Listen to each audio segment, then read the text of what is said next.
Tom Brady. And I'm talking about not even a minute later, I'm walking down the walkway, and a guy comes up to me and he says, man, they talking about firing me. I was like, what are you talking about? And he was like, yeah, they got you, taking a picture, man, y'all gonna be fired. And I was like, okay, well, I didn't hear anything from my supervisor, at that point. So then I saw my supervisor, and she was like, okay, y'all gotta go. Y'all gotta go.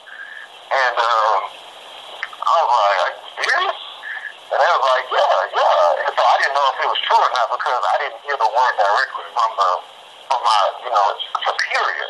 And so we left. And then that's when I got the call that said, yes, officially, you're fired. And this was the first time since I had never even, been written up or anything like that. I wasn't warned or... What policy did you violate?